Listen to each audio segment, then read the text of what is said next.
আসসালামু আলাইকুম সবাইকে আমার আজকের ব্লগে স্বাগতম। আজকে প্রচুর গরম ছিল, তাই সকালে নাস্তা করে একটু ছাদে আসলাম। যেখানে যাচ্ছি সেখানে গরম মনে হচ্ছিল যে ছাদে আসলে হয়তো একটু খোলা বাতাস পাওয়া যাবে, তো ভালো লাগবে। তবে ওয়েদারটা মাশাআল্লাহ খুবই ভালো লাগতেছিল। আকাশটা এত সুন্দর হয়েছিল যে দেখতেই ভালো লাগতেছে। বাতাস কিন্তু মোটামুটি ভালোই ছিল, বাট বাতাস থাকা সত্ত্বেও গরম লাগতেছিল। তো নিচে এসে আমি ঘর গোছানোর কাজগুলা সেরে নিলাম। নিয়ে আমি এই যে কম্বলটা একটু রোদ দেখে আজকে আমি ধুয়ে দিলাম। যেন এক রোদে শুকিয়ে যায়। তো এটা আমি সকালবেলা মেশিনে দিছিলাম, আর এখন ভাবলাম আগে এটা ছাদে দিয়ে আসি, তারপরে দুপুরের রান্নাটা শুরু করি। আজকে প্রচুর গরম ছিল, তাই সকাল থেকে যত দ্রুত সম্ভব দুপুরের রান্না শেষ করে নেওয়ার চেষ্টা করতেছি। তো এখানে গাছের বেগুন, তারপরে তরাই, সেই সাথে কসুরমুখী। তবে কসুরমুখীটা কেনা। এসব দিয়ে শুটকি মাছ দিয়ে একটা তরকারি করছি। এখানে ভাত রান্না করছি, কারণ এই গতকালকের অনেক ভাত আছে, ওইজন্য একটু কম ভাত রান্না করলাম। আর এখানে মসলা কষিয়ে নিছি, পাকিস্তানি মুরগি রান্না করব। তো এখানে ২ টা পাকিস্তানি মুরগি আছে, ওইটা ভুনা করে নিব।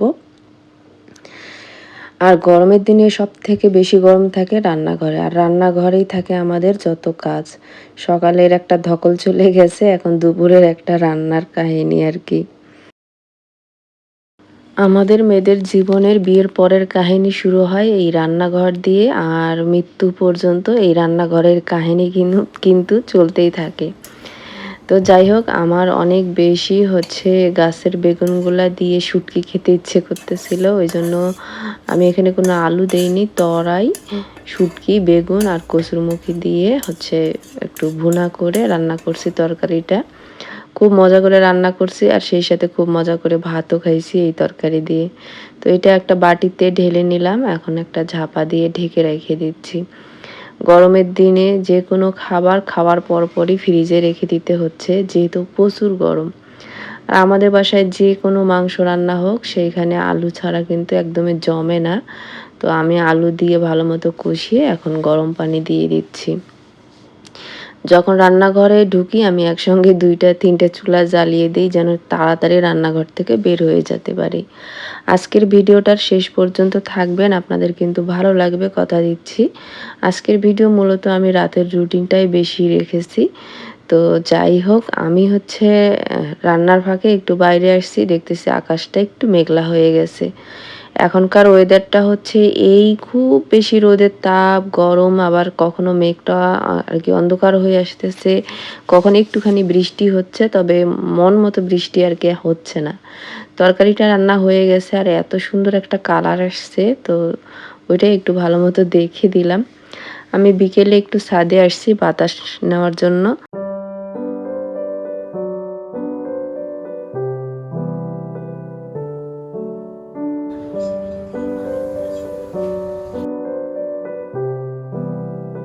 তো ওই সময়টা না ছাদে বেশ ভালো বাতাসই ছিল, তো একটু সময় কাটিয়ে চলে আসলাম। গাছে পানি দিতে হচ্ছে না, তো একটু রাতে বৃষ্টি হয়েছিল সেই জন্য। চিকেনটা আমি মেরিনেট করে রাখছিলাম সকালবেলায়, একটু চিকেন ফ্রাই করে দেওয়ার জন্য সুমাইয়াকে। অনেক দিন থেকে বিকেলে সেইভাবে নাস্তা বানানো হয় না গরমের কারণে, তো আজকে মন চাচ্ছিল যে একটু চিকেন ফ্রাই করি। আচ্ছা, আমার কিন্তু এই প্রচুর গরমে অনেক ঠান্ডা লেগে গেছে, কানে তো সমস্যা আছে, সাইনাসাইটিসের সমস্যা, সেই সাথে সর্দি কাশি জ্বর কোনো দিক দিয়ে কমতি নাই। তো সব কিছু একসাথে শুরু হয়ে গেছে, আর যার কারণে আমার ভিডিও অনেক লেটে আসতেছে। এই জ্বর সর্দি কাশি নিয়েই সাহস করে আজকের ভিডিওতে ভয়েস দিলাম। তো অনেক জ্বর ছিল, কিছুই খেতে পারতেছিলাম না। বাসায় সবারই জ্বর সর্দি কাশি, তো ভাবলাম চিকেন ফ্রাই করি, যদি খেতে ভালো লাগে। তবে ভালোই লাগছিল, যেহেতু একটু গরম গরম খাবার, যদিও প্রচুর গরম, বাট এই গরমে আমি গরম পানি খাচ্ছি, এত বেশি আমার ঠান্ডা লাগছে। তো যাই হোক চিকেন ফ্রাই হয়ে গেছে। এখানে একটু টমেটো সস আর হচ্ছে তেঁতুলের সস নিয়ে নিছি। ওইটা এখন হচ্ছে আগে গিয়ে খাই। রান্নাঘরে অনেক কাজ জমে থাকলো। থালা বাসন ধোয়া, সেই সাথে রান্নাঘরটা পরিষ্কার করা, রাতের খাবার বানাতে হবে। এই সব কিছু মিলিয়ে কাজ আমি পেন্ডিং রেখে খেয়ে খানিকক্ষণ রেস্ট নিয়ে মাগরিবের নামাজের পর আবারও রান্নাঘরে চলে আসলাম। দুপুরে বেঁচে যাওয়া তরকারিগুলা আমি ফ্রিজে রাখিনি। তখন অনেক গরম ছিল তরকারিগুলা। তো ওইভাবেই ছিল। ওগুলা এখন সব ফ্রিজে গুছিয়ে রাখবো। আর এখানে আমি একটু আলু ভাজি করে নিছি পরে। রাতে হচ্ছে সুমাইয়ার বাবা বলতেছিল একটু আলু ভাজি করে রাখতে। তো অনেক সময় মুড়ি দিয়ে খায় বা হচ্ছে রুটি দিয়ে খায় সেই কারণে। তো যাই দিয়েই খাক ওইটা আমি ভাজিটা করে রাখছি। রাতে শুধু গরম করে দিব। এখানে গতকালের আরও ভাত ছিল সেটা পানি দিয়ে রাখছিলাম। পান্তা দিয়েই আজকে খিচুড়ি বানাবো। তো যাই হোক এই যে আমি যে নাইফ সেটটা কিনছিলাম এটা দিয়ে দুপুরের পরে আমরা আনারস মাখা করে খেয়েছিলাম। মানে আনারসটা কাটছিলাম। খুবই সুন্দর কাটতে পারছি। আনারস আমি খুব একটা কাটি না। খালাকে দিয়েই কাটাই। তবে আজকে যেহেতু জ্বরের কারণে আনারস মাখা খেতে ইচ্ছে করতেছিল আর খালা কয়েকদিন যাবৎ আসে নাই। তো ওইজন্য নিজেই কাটছিলাম। আমি একটু নাইফ দিয়ে কাটতেই বেশি পছন্দ করি। বটিতে বসলে কোমরে ব্যথা লাগে সেইজন্য। তো এগুলো আবার আমি সুন্দর মতো করে মুছে এভাবে গুছিয়ে রেখে দেই। আমার কাছে এটা বেশি ভালো মনে হয়। জিনিসটা যত্নে থাকে আরকি। ওই যে কথায় আছে না যত্নে মেলে রত্ন। তো আমরা গৃহিণীরা যেকোনো জিনিস যদি একটু যত্ন করে রাখি তো বহু বছর টেকসই হয়। আরও একটা কারণ আছে এই যে যত ভালো জিনিসই হোক আমার বর দেখলে কি করে এগুলা নিয়েই মেসওয়াক কাটতে শুরু করে দেয়। তখন কিন্তু এর ধারটা চলে যায়।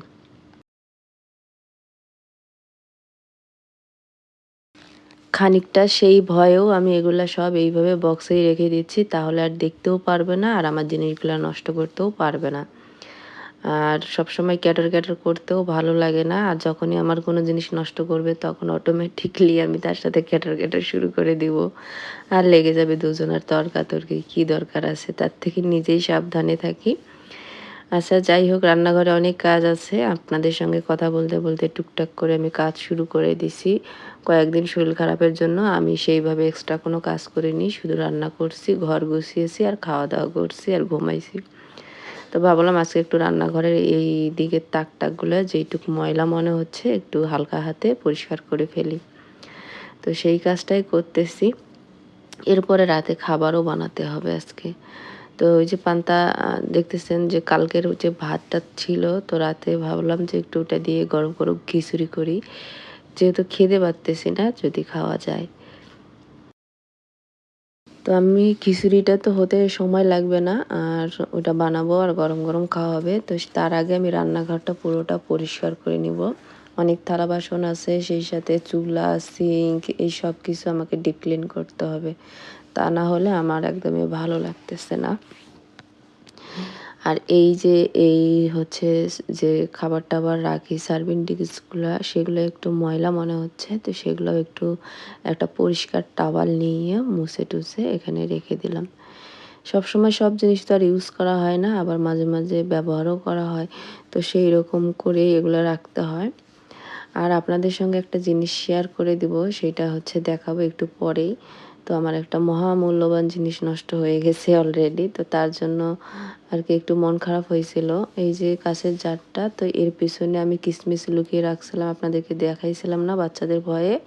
তো বাচ্চারা ওখানে দেখতে পারছে আরকি। তো ওইটা নিতে গিয়ে একটা কাঁচের জারের সাথে আরেকটা কাঁচের জার হচ্ছে ঠোকা লেগে এভাবে ভেঙে ফেলছে। তো একটা জিনিস বাঁচাতে গিয়ে আরেকটা জিনিস নষ্ট হলো আরকি। তো এই কাঁচের জারগুলো আমার অনেক ইউনিক ছিল। অনেক শখ করে আমি হচ্ছে অনেক দূর থেকে কিনে নিয়ে আসছিলাম। তো একটার তো ঢাকনা ভেঙে গিয়েছিল আর একটা জার ভেঙে গেল। তো ২ টা জার আমার আরকি একটু খুঁত হয়ে গেল। কি আর করব? ওইটাতে যেকোনো গাছ-টাছ বা কিছু রাখবো সেটাও রাখা যাবে না। যেটাই হোক এখন এই জায়গাটা একটু হচ্ছে গুছিয়ে নিলাম। এরপরে হচ্ছে আমার চা পাতার জারটা ধুয়ে দিছিলাম আমি সকালবেলা শুকিয়ে গেছে। ওইটাও হচ্ছে এখন রিফিল করে নিব। আসলে অনেক মশলাপাতিলে মশলা আরকি রিফিল করতে হবে। তো ওই যে গরমের কারণে রান্নাঘরে থাকতেই মন চায় না। যদিও এখানে আমার সুন্দর একটা ফ্যান সেট করে দিয়েছে আমার বর। তারপরও কেন জানি মনই বসে না কোনো কাজে গরমের কারণে। আজকে একটু বৃষ্টি হলো বিকেলবেলা, যেদিন আমি ভয়েস দিচ্ছি। ভিডিওটা তো কয়েকদিন আগের, প্রচুর গরম ছিল সেই দিন। তো ভাবলাম আজকে একটু ভিডিওটাতে ভয়েস দিয়েই ফেলি। যদিও আমার অনেকবার কাশি উঠতেছে, আমি স্কিপ করতেছি, রেস্ট নিচ্ছি, তারপরও আবারও ভয়েস দিচ্ছি। বহুত কষ্টে এই ভিডিওতে ভয়েস দিচ্ছি। তবে আমার কাছে মনে হয় যে আমাদের গৃহিণীদের জন্য আর কি শীতই ভালো। শীতের দিনে যতই কাজ করি আমার কোনো খারাপ লাগে না। শীতেই আর কি সব দিক দিয়েই ভালো। তো গরমের দিনেও সব দিক দিয়ে অস্বস্তি লাগে আর কি। যাই হোক, এখন আমি যে খিচুড়ি রান্না করব, তার জন্য এখানে ডাল আর চালটা একটু ভিজিয়ে রেখে দেই, দিয়ে বাকি কাজ করি। তাহলে এটা একটু ভালো মতো ভিজলে খিচুড়িটা খুব সফট হবে। তো সেই কারণে এটা আমি পানি দিয়ে ভিজিয়ে রেখে দিচ্ছি। এরপরে থালা বাসন ধুয়ে, সিঙ্কটা ধুয়ে তারপরে বসিয়ে দেব। চুলাগুলাও একটু পরিষ্কার করে নিতে হবে। যদিও রান্নার পরে আমি একটু চুলা ২টা পরিষ্কার করছিলাম, বাট তারপরেও মন মানতেছে না, মনে হচ্ছে আরেকটু পরিষ্কার করি। অনেক সময় অনেক অসুস্থ থাকলে একটু সুস্থ হওয়ার পর যদি বেশি ক্লিনিংয়ের কাজ করি, তখন আবার আমাদের মনে হয় যে রোগটা আরও অনেকটাই কমে গেল আর কি। পরিষ্কার হওয়ার পর আমার কাছে এরকমই মনে হয়। আমি আগে কি করি, থালা বাসনগুলো সব পানি দিয়ে ধুয়ে নিই, এরপর ভীম দিয়ে মেজে নিই। এতে করে মনে হয় যে মাজুনিটা আছে সেইটা বেশি ময়লা হয় না, আর মাজাটাও খুব তাড়াতাড়ি হয়ে যায়। আর এই যে সব কিছু এখন আমি ভালো মতো করে মেজে ধুয়ে নিচ্ছি। আমার বাসায় সবথেকে বেশি কাজ থাকে থালা বাসন ধোয়া আর কাপড় ধোয়া। এত বেশি থালা বাসন বের হয় সারাদিনে, আর এত কাপড় বের হয় বলার কথা না। যার কারণে আমি মধ্যবিত্ত হওয়া সত্ত্বেও আমার ওয়াশিং মেশিনটা কিনতে বাধ্য হয়েছি। কারণ একদিন যদি কাজের খালা না আসে, কমপক্ষে ২ বালতি কাপড় ধুতে হয়। এত কাপড় ধোয়া আমার পক্ষে আসলে অসম্ভব। ২টা সিজার হওয়ার পর না কোমরে ব্যথা মেয়েদের অটোমেটিকই অনেক বেড়ে যায়। তখন এই কাজগুলো করতে অনেকটাই আর কি কষ্ট হয়। কার কেমন হয় আমি জানি না, বাট আমার ক্ষেত্রে এমনটাই হয়েছে। সেই সাথে যখন আমার হাতে একটু সমস্যা হলো, তখন তো মানে আমি কি করব? আমার তখন মনে হয়েছে যা কিছু হয়ে যাক, একটা ওয়াশিং মেশিন না কিনলে আমার সংসার করাটাই আর হবে না মনে হয়। স্বামী যতই ভালো হোক, অনেক সময় যদি সংসারের কাজ ঠিকমতো আপনি করতে না পারেন, তো ১০ দিন মানে সে হেল্প করতে, করতে একদিন এমন একটা খোঁটা দিয়ে বসবে, তখন আপনার মানে নিজেরই একটা এতটাই খারাপ লাগবে। তো আমি ভাবছি যে আমার সবকিছু সহজভাবে করার ওয়েটাই সবথেকে বড় ব্যাপার। যাই হোক, এইখানে এখন আমি খিচুড়িটা বসিয়ে দিচ্ছি। আর সিঙ্কটা তো আমি খুব ভালো মতো করে মেজে নিয়েছি। সেই সাথে গ্যাসের চুলাটাও আমি আর কি একটু পরিষ্কার করে নিয়েছি। যদিও আমার রান্না করতে, করতে আরও কয়েকবার চুলাটা পরিষ্কার করা হয়ে যাবে। খিচুড়িটা আমি কীভাবে বসিয়ে দিচ্ছি দেখলেন তো। চাল আমি ১ মুঠো দিছি আর ডালটা বেশি দিছি।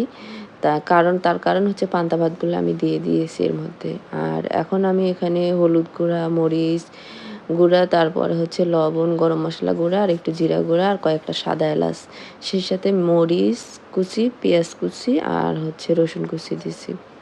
তেল দিলাম পরিমাণ মতো, দিয়ে আমি এটা একটু ভালো মতো কষিয়ে নিচ্ছি, দেখতেই পারতেছেন। কষানোর পর আমি এখানে একটু পরিমাণ মতো পানি দিয়ে আমার কিছু মিষ্টি কুমড়ার তরকারি ছিল সেটাও ওর মধ্যে দিয়ে দিছি। দিয়ে আমি ঢাকনা দিয়ে সিটি দিতে দিছি। আমার অনেক সময় বেঁচে যাওয়া তরকারি, বেঁচে যাওয়া ভাত দিয়ে আমি খিচুড়ি বানিয়ে ফেলি। খুব মজা হয়। ওইটা লেটকা খিচুড়ির মতোই হয়, একদম সেম টু সেম। যেহেতু সবজি-টবজি সবই থাকে। তো যাই হোক, এখন আমি চুলা-টুলা সব পরিষ্কার করে নিয়েছি। শুধু খিচুড়িটা হওয়া বাকি। কিছুটা তো ক্যামেরার সামনে করলাম, কিছুটা ক্যামেরার বাইরে করলাম। আজকের ভিডিওটা আমার ক্লিনিং, রান্না, গোছানো, রিফিল এই সব কিছুর ছিল আর কি। তো রান্নাঘর ভালো মতো পরিষ্কার করে নেওয়ার পর এখন একটু নিজেই ভালো মতো দেখে নিচ্ছি। সেই সাথে আপনাদের সাথেও শেয়ার করতেছি। আমার আজকের ব্লগ যদি আপনাদের ভালো লাগে, অবশ্যই লাইক, কমেন্ট আর শেয়ার করবেন। সেই সাথে যারা আমার চ্যানেল এখনও সাবস্ক্রাইব করেন নাই, তো এই ছোট্ট চ্যানেলটা সাবস্ক্রাইব করে দিবেন আর আমার সাথেই থাকবেন। খিচুড়িটা আমার বেশি না, ২টা সিটি দিয়ে নিছি। এটা যেহেতু হকিন্সের প্রেশার কুকার, 2টা সিটি দিয়ে দমে রেখে দিছি। যত প্রেশার কুকার আছে সবথেকে কম সিটি দেওয়া লাগে হকিন্সে। হকিন্সে আপনারা 2টা সিটি দিয়ে দমে রেখে দিলেই খিচুড়িটা হয়ে যায়। তো আজকের মতো এখানে বিদায়। আল্লাহ হাফেজ।